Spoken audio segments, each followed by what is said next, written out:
اور ہم ریٹا سے سنیں گے. اسی میں آپ سب کو میری طرف سے سلام. میری کچھ دعائیں یہ ہے کہ میرے پاؤں پہ اور میرے ہاتھ پہ گرم گرم چائے گرتی تھی تو میں نے خدا کے خادم پاس راستے سے دعا کروائی تو خدا نے اپنے خادم کی وسیلہ سے مجھے ہر قسم کے جلے کے نشان سے محفوظ کیا. اور میری دوسری دعائی کچھ یوں ہے کہ آج سے 6-7 سال پہلے میری 9th میں سبزیاں آ گئی تھیں تو میں نے خود دعا کی کہ مجھے خدا تو نہیں پاس کرنا ہے، تیرے سوا کوئی بھی نہیں کر سکتا اور نہ ہی میں تیرے بغیر کچھ کر سکتی ہوں. اس لیے پھر نیکسٹ ایئر جب پیپر ہوئے تو پھر جب امتحان ہوئے تو جب امتحان کا رزلٹ آیا تو خدا نے مجھے امتحان میں کامیابی بخشی. یہ سارا عزت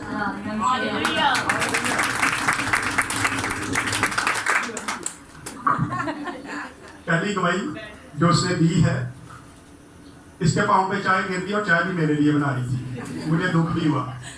میرے لیے یہ چائے بنا رہی تھی، ہم اندر بیٹھے تو ایک دم سے باہر سے آواز آئی کچھ گرنے کی تو ساری چائے اس کے پاؤں پہ گر گئی.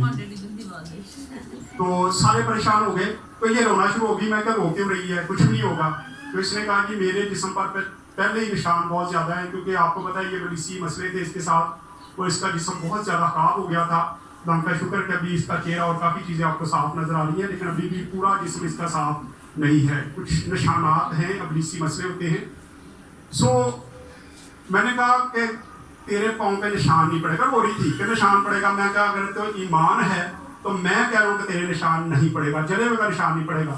اور خدا کا شکر ہے کہ نشان نہیں پڑا. وہی اس لیے کہ جب ہم دعوے سے خدا کو کہتے ہیں کہ خدا تو نے یہ کام کرنا، خدا کا بندہ ایلیا خدا کو کہتا بارش نہیں ہونی چاہیے تو کیا ہوتی تھی؟ آج بھی خدا اپنے خادموں سے اتنا ہی پیار کرتا ہے. جب کوئی دعویٰ کر دیا جاتا ہے تو خدا اس دعوے کو پورا کر دیتا ہے. جب کہا گیا کہ اس کے پاؤں پر نشان نہیں پڑے گا تو اس کے جسم پر، اس کے پاؤں پر کوئی نشان نہیں پڑا.